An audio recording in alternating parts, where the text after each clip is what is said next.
Welcome to Tech It Up with Jessica Lee. Today I have a Director of User Experience from Guidewire Software, and she's going to share with us a lot about customer success and what it takes to be successful. Marilyn, welcome to the show. Thank you. Thank you. Great to have you here. It's wonderful to be here, and I'm very excited about this topic. We would love to hear more about what does that mean, user experience, and your role, your responsibility, your team. Well, for us, it all comes down to the definition of user. We are a software company, and we have a very diverse set of users. And in our case, we do software for the insurance industry. Mm-hmm. And what that means is we provide software to insurance companies for them to run their business. This is a B2B? B2B kind of business. So they can do claims, they can write policies, they can collect premiums in their billing. Mm-hmm. And then we also have a second set of users, which are their customers. I see, the consumers like us. Right. So when you go on your insurance company's website mm-hmm. and you log in and you can pay your bill or change something, file a claim, mm-hmm. that's a second set of users. Mm-hmm. So we at Guidewire deal with the B2B and their B2C. Okay. So we provide software across that whole ecosystem. I see. So you are managing a team of 25? Right. I have about 25 people who do design and research around all of that. Okay. So we do what we call formative research, where we have to learn about those people. I didn't know before I started this what a claim adjuster did or what an actuary did, or we need to learn about those people, and then we design software for them. And then we do additional research like usability testing, mm-hmm. where we say, did we design the right thing mm-hmm. for those people? Okay. And then we also have to go out to, say, small businesses for companies that want to write insurance for small businesses and find out what's important to them. Okay. So we do that same kind of research, and then we do design around that. Mm-hmm, mm-hmm. So you have various personas that you have to really identify, and then you're creating that mapping journey. The journey maps, yes. Okay. So what we do is we have right now 25 to 30 different personas around all those. Yeah, there's a lot. And we're developing. We have a project. We're developing another 7 right now. And so we can learn about all of these people and develop software that matches what their jobs are and what sometimes it's really, we're really targeting millennials, or we're targeting, retired people or whatever. Okay. So those are different personas. Yeah, and those personas, millennial versus someone who's older, maybe the communication tools they use absolutely are different. Right. Someone who's a millennial or younger, they really like to chat. They really like to text, right, exactly. Whereas you'll find someone who's a little bit older really wants to pick up a phone and call somebody. Right. Okay. And so we have to deal with both of those and dealing with different devices. Are you on a computer? Are you on a phone? Are you on a tablet? Yeah. Right. So we have to deal with all of that. And we have people who do what's called interaction design. So that's where I'm saying, what buttons do I push? What's the flow like? And then we have visual designers that make that look prettier. And then we have researchers. Okay, so the research part, you're talking about sitting down as they're using it and watching them, how they do it, sometimes, and getting questions, like one-on-one conversations? Right, that's we do some of that in the formative stage, where we sit down and we do site visits. We'll actually go sit with someone who's taking claims over the phone and listen in on their calls and find out how they do their job and what's important to them and what's not important and how they're measured. And so that's like on site with them. It's called contextual inquiry. Okay. And then we go design things, and then we have maybe those same people come in and try new stuff. Right. And give us feedback on how that new stuff's working.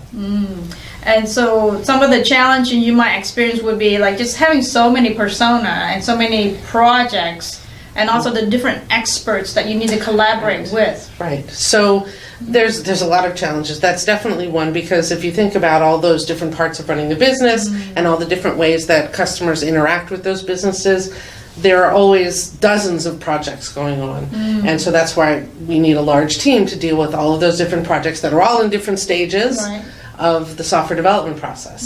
The agile, the speed of development is very fast now. Right. And in fact, to do these projects right, you have to do that research up front. Then you have to spend time doing design, which is it's a creative process, and you don't just rush a creative process. and then you do the research to make sure that you've done the right thing, sort of the before and after. And sometimes there's no time to do all that with all these different projects. So we have to kind of be very efficient about and pick our battles, figuring out what are the right things to do to get this next step out the door. So it's a big challenge, and the pace of software development is very fast. And I think that there's always that challenge of how much do you automate, how much AI do you inject, and how much of that personal touch, the human touch. In our work, we don't have a lot of AI in terms of the design process, and we try and inject that where we can in terms of the user experience, like with something like a chatbot. Right. So that means that the insurance carrier needs one less person to answer questions. Right. Especially when it's very repetitive. I forgot my password. Right, exactly. How much do I owe? When is my next payment due? Yes. What's my deductible? Those are questions that a chatbot can answer. Yes. I think that's a good part of automation is when to use that, right? Yeah. So you are also enabling all the chat right there in the software itself? Yes. All right. Yes. So what we do is figure out what are the right ways to answer those kinds of questions. How friendly do you want to get? How transparent do you want to get? Is this a machine or not a machine? That kind of thing. So we do studies on that and put people in front of chatbots and also just our software.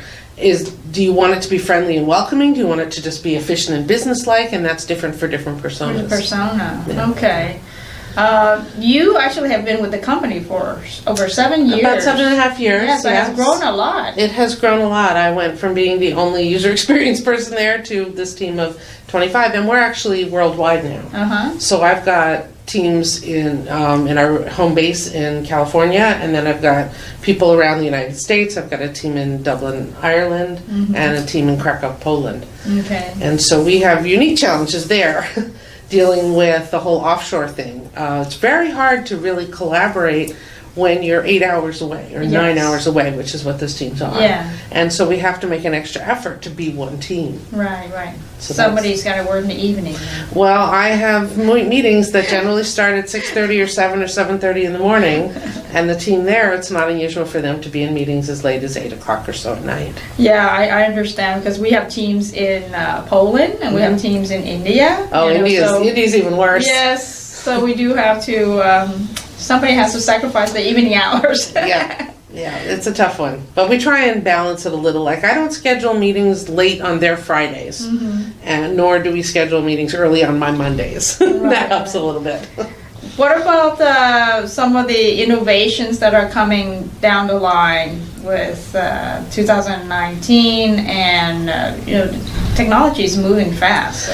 And it's to our benefit, because as creative people, and my team is really full of creative people, we can imagine interactions, designs on the screen that were not implementable 10, 20 years ago. Like what?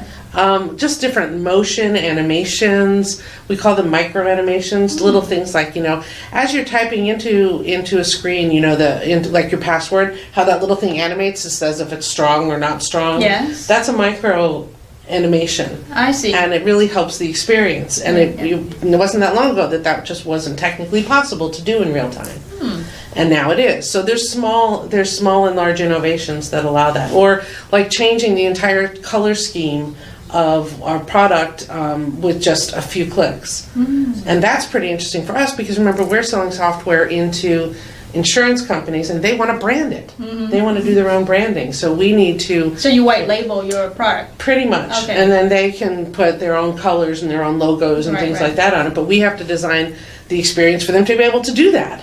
I noticed people using emojis, like smiling face for happy or frowning face, as a visual way of maybe rating things. And sometimes that's appropriate. It really depends on, that would be appropriate, say, in a customer environment where the consumer's there, right? Yeah. Whereas you're probably not going to ask your claims adjusters to be rating things with emojis. It's more business-like versus consumer. Right. And we have to think of those personas. And what about voice command, with the Alexa, the Google Home, all these voice command, how are you putting that into your development? That tends to come into play more in the chatbots that we were talking about, because that's what you're doing. You're saying, Alexa, ask such and such insurance company for a quote, or get me a quote on insurance, and then insurance companies have to hook into that. And you're enabling all that now? That's more of a technology enablement than a user experience enablement. It's more the Alexa user experience to hook into these insurance company backends. I see. Okay. Yeah. Well, I want to ask you about women in tech. So you've been there for 7 years. I have been. How has the journey been? I've been in tech a lot longer than 7 years. At the company. And then, there's a lot of conversations around diversity and inclusion, and companies are putting in programs to address that. How has that been for you here? It's really interesting because, first of all, it's changed over the years because the conversations are easier to have now. People are more open comfortable to talk about it. Okay. The problem is when you actually want them to do something, because there is definitely this. Oh yes, of course we want more women in the senior management levels, but the folks there are completely at a loss for the most part about how to do that. You see it at selected companies where they're successful, and it's because they make a concerted effort, not to give preference, but to change the norm. So what I mean by that is the normal way we recruit, for example, is to do very matter-of-fact job descriptions, put them out on the standard channels, and wait for someone to apply. That doesn't translate as well to women and some minorities. Sometimes you have to word things different. There are services right now that you can run your job postings through that suggest wording changes to make them more accessible or more enticing to women, for example. Yes. And then you have to post them in places that are maybe non-standard. There are conferences there's Black Engineers Conference, there's Society of Women Engineers, there's different places that you would target. Yeah, there's Girls Who Code. Girls Who Code. Putting money into that. Right. But it's not just about the number of women versus men in leadership, but there's also a pay inequality. This morning with Oracle government finding that they pay women and minorities 25% less than they pay white men, for example. So I'm wondering if there's something that can help address that. Well, some of it is just transparency around pay. In some companies I've seen there's this secrecy around what the pay ranges are. So any person really has no way of knowing where they are in the range, because there's just this secrecy around it. And I remember when I joined Guidewire, this is something I really liked when we were negotiating pay. One of the things that I was told was, well, the way we do pay is if suddenly everyone knew what everyone else made, nobody'd be embarrassed. And I love that, because that's like saying it's equitable and we can justify what we're doing. I always thought that was a good approach. But on the other hand, there are study after study show that, especially for women tend not to, and again, this is a stereotype, ask for more money or ask for promotion. It's just a different culture. Assertive. Right, and even assertive women tend to not ask as much. And so they lag further and further behind. It's like a manager could say, oh, well, they're satisfied with that, why should I pay them more? And that just over time, that gap gets bigger and bigger. Yeah. And the whole approach to how we do grant promotions, how we give more money, needs to be seen holistically, not just the way we've always done it, which is typically the male way we've always done it. Right. So or the white way we've always done it. In your own organization, within your control, is it a 50-50 situation? In terms of the staffing? I actually have it a little easier than most, because creative type people tend to be more, there tends to be more gender equity. So my team is, I'd have to look it up, but I think I'm about 60% women, and I have all kinds of different cultures, African American and Asian and Indian and all kinds. And again, that I have it a little easier because of the creative pool that I'm pulling from. Okay. Well, I applaud you for that, so that's great to hear. I can always take some of the credit. Well, the company's doing well, right? With the digital transformation in the whole industry, everyone is doing digital transformation. Yes, we are in the middle of a very large transformation, moving to the cloud. That's one of our big corporate goals in the next year, 1 to 5 years, is taking software that we used to do on-prem, it's called, where companies would license the software, bring it into their data centers and own it and manage it, to us owning and managing it, and companies, and companies using it in the cloud. So that's a big challenge for us. But the company's being incredibly successful. Does that mean you have to like build it from scratch again for the cloud? Or just adapt it.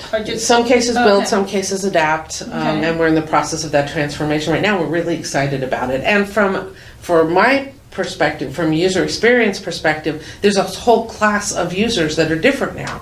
Because instead of programmers making the changes when they have in-house software, there are the next level up of business users who will do the configurations and customizations of the software. So we're changing who we're targeting our software to. Very interesting. Yeah, it's fascinating. I see. So the way you build it, it's almost like instead of coding from very beginning of command lines, you're now allowing people to pick blocks to code. That's exactly simpler, right. Yes. Yeah, simplified way of coding.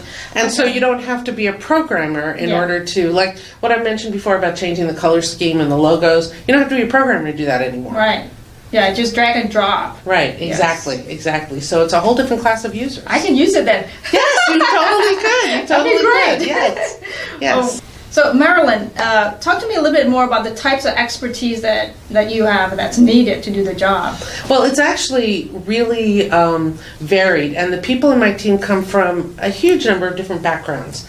When it comes to researchers, there you need a lot of just research statistics, things like that, but also ethnography, how you actually get information about people. So they need a pretty varied background, and also there's a whole bunch of tools around that, and analysis tools and study tools, so that's a whole separate area. Then when you talk about designers, there now are quite a number of like school programs for what's called HCI, Human Computer Interaction. You can get a degree in that. Wow. Bachelor's, master's, PhDs. And so there's training in that. But there are a lot of people who come to it not through that. They're industrial designers or architects. My background is not in, I didn't have a degree like that. I have a bachelor's and a master's in computer science. But I was doing these end user applications, so I was really in touch with users. And then I started getting more and more involved and self-trained on how to do the science of user experience. And then you have the really creative types who are very visual, who are very into the flows and the attitudes and things like that. And so it's a variety of people. When I look at the people in my team, some are technologists, some are artists, some are, like I said, they come from architecture, all different areas. Oh, wow, that's great. Yeah. And they all have different personality because of the more artistic type versus more technical engineering mindset. So depending on what we're designing, we might call in different people based on that expertise. If we're designing something that has to be a really beautiful screen, I'll call in one of my visual people because that's not my strength. Whereas if it's a very intricate interaction, we call that interaction design, I'm really good at that. And so I would be someone who could work through that flow. Okay. So how do you manage a team that's so diverse and so global too? And so artistic. I mean, managing artistic types by itself is pretty interesting. But we really have to look for opportunities to collaborate. So part of my job, I feel like I'm the traffic cop all the time. I'll talk to someone on the team who's working on a project, then I'll talk to someone else who's working on a whole different project, but those are similar. I see similar patterns, and I hook them up, and they help each other. So that's a lot of what I do, is making sure the right people are talking. Facilitating. Yeah, a lot of facilitation. Okay. And I think any good team leader, any good manager has that role. But especially where we have so many different projects that seem so diverse, when it comes to the basic designs, I can see commonalities and bring them together. Also, we have all these different products, and we have to really pay attention to consistency. Because if you have a team off here doing the work on the claim system and another team working on the policy system, there's a lot of cross-pollination in terms of the work at the insurance carrier. And so we want those experiences to be consistent. So you don't have to learn this whole new language or tool or interface when you go from one of these tools to another. So the designers working on those two areas have to be talking to each other and have to be using common design principles.